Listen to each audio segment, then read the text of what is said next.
pleasure to introduce board member Robin Wilt.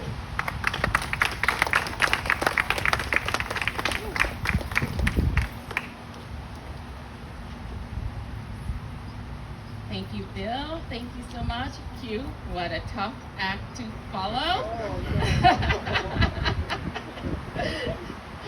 Again, I want to welcome everyone to our 2022 Juneteenth celebration in Brighton. This is the second annual celebration and flag raising. And as I said last year at this ceremony, Juneteenth is more than an observance, right? In celebration of freedom. It's also a time to recognize the historical struggle for equity. Celebrating Juneteenth provides us the opportunity as Americans, as a collective, to ensure that the history of Black Americans is considered part of American history. And as such, to never forget that history shapes our current circumstances.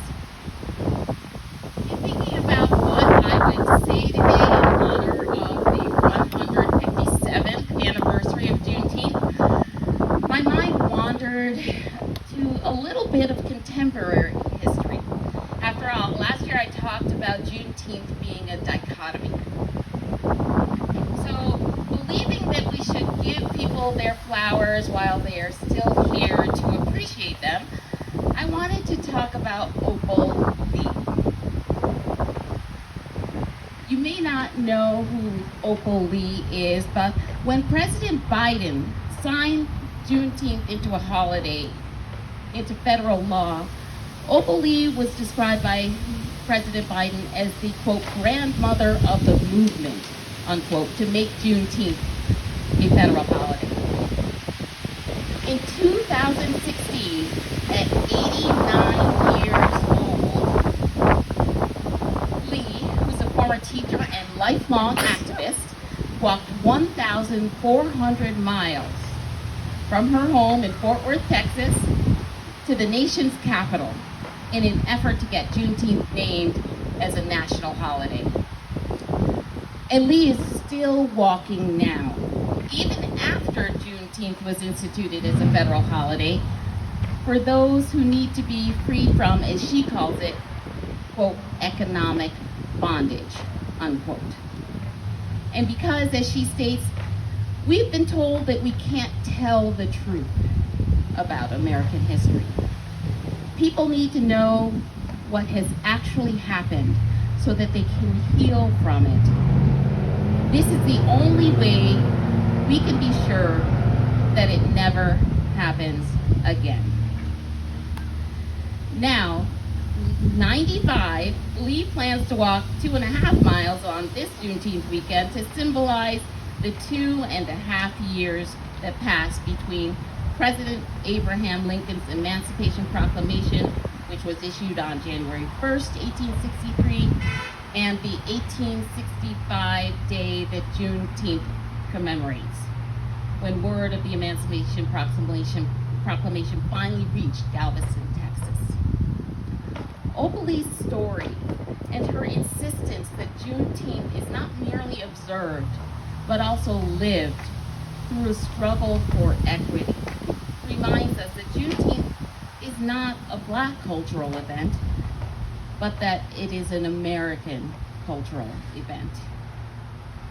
Opal Lee's story perfectly encapsulates the continuous struggle to be better that is the American story.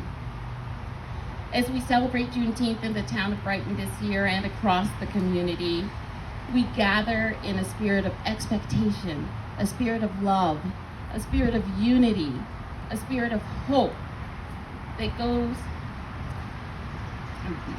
a spirit of hope that our future as Americans will be brighter than our past, and a resolve like Opal Lee's, that we do our part to be the catalyst for that progress. Maya Angelou wrote, Won't it be wonderful when Black history and Native American history and Jewish history and all of U.S. history is taught in one book? Just U.S. history. As one commentator wrote, in honoring Juneteenth, we have an obligation to be part of the continuous progress towards justice in order to strengthen one another, to encourage one another, to teach the past with a hint of optimism that from the darkest depths of our nation's history, there is light. My hope this Juneteenth is the same as last year and years previous, that we use this opportunity to do better. I again challenge everyone in observance to get involved in an effort that supports equity and justice in our community. Because as Dr. Martin Luther King wrote, change does not roll in on the wheels of inevitability, but comes through continuous struggle.